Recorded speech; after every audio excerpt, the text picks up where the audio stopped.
what I've got here are vacuum sealed seeds. How do I do this and what's the purpose? Well, let me start off by showing you my first system.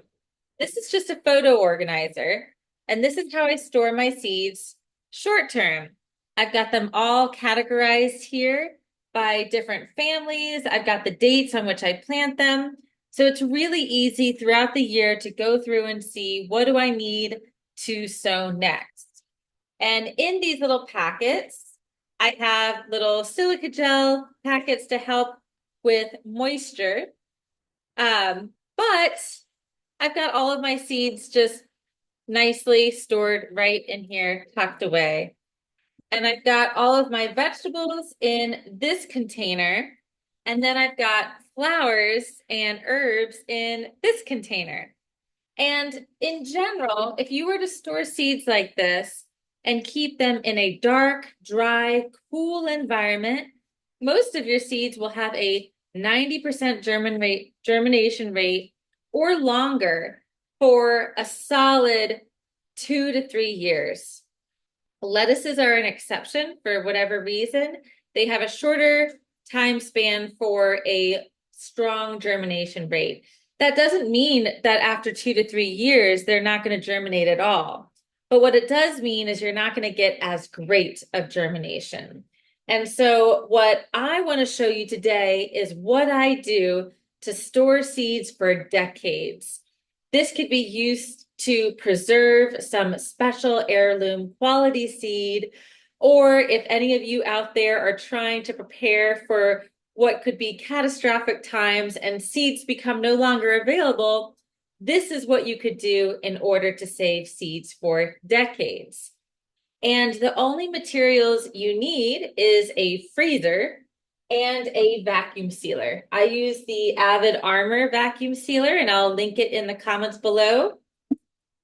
And then, of course, with the vacuum sealer, you'll use some plastic bags. You could use Mylar bags, but I think usually when you buy this vacuum sealer, it comes with some already. And then I'm also using some oxygen absorbers. So what's the difference between silica gel packets and oxygen absorbers? Oxygen absorbers are filled oftentimes with charcoal and other minerals that are going to suction out any potential moisture. Silica gel is packets are made out of silica. And while they do help control moisture, they are not going to vacuum, like suck out moisture like an oxygen absorber.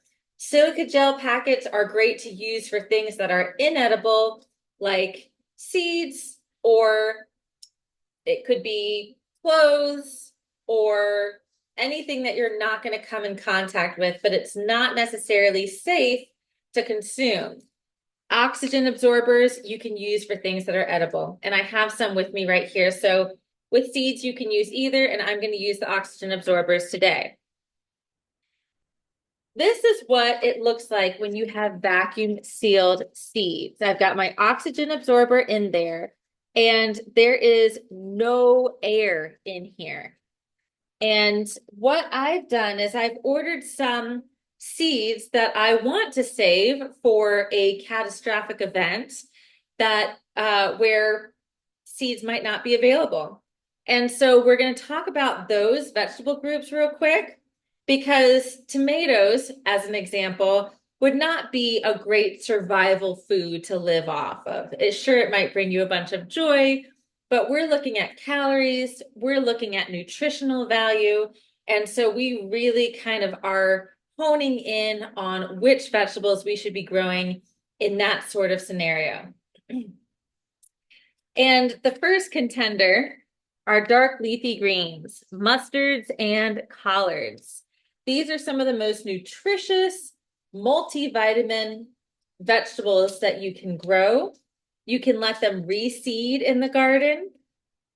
And so I've ordered a bunch of these. Radishes and turnips. These grow really easily. They also grow really quickly. And they're just going to provide calories and substance.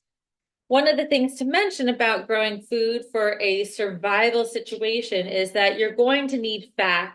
You're not going to be able to depend on what you grow in the vegetable garden in order to survive. You're going to need to be able to hunt and or fish, but there's no amount of beans or pea protein that you could grow yourself enough in order to survive. And so that's where we've come up with some of these nutritional and high calorie crops. This one is a candy roaster.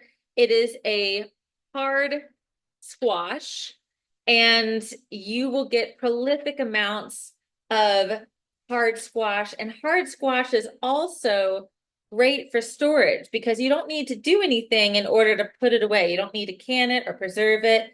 You can have it on the counter in a just cool, temperate climate, and these can last you up to a year once you've harvested them.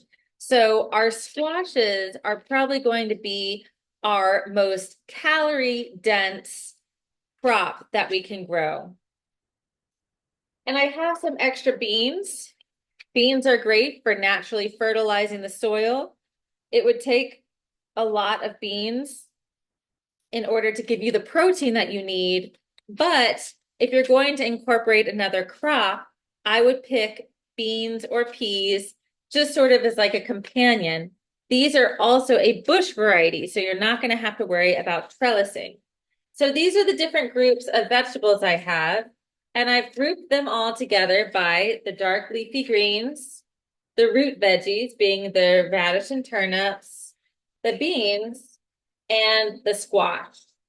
Now, what I've ordered here and I've showed you would be seeds maybe just for one season, maybe 2 seasons out of the year. In a survival situation, I would be looking to save the seeds from the plants as well. And I didn't want to go too crazy with ordering so many seeds. I wanted it to be fairly economical and within my budget. So I ordered whatever extra I could. The very first, most important part to preserving seeds long term is making sure that you are putting them away as soon as they come in the mail from the manufacturer. So these are all seeds from 2024. On the back of the label, it says packed for 2025. And I just received these in the mail, and I've stored all the seeds that I'm going to be using within the next year in these containers. But I want to start putting away seeds to have some heirloom, organic, safe seeds to use for decades in the future. And that's where we get into our vacuum sealing, and then we're going to be freezing them. So the process is pretty simple. I'm going to organize them by family. You could also organize them by when you would sow them. Most of these I'd be able to sow around the same time. In goes the oxygen absorber. They're going to go inside my vacuum sealer. And I'm going to press the auto vac and seal button. And it's going to come out nice and airtight. And out it comes. It's fairly flat.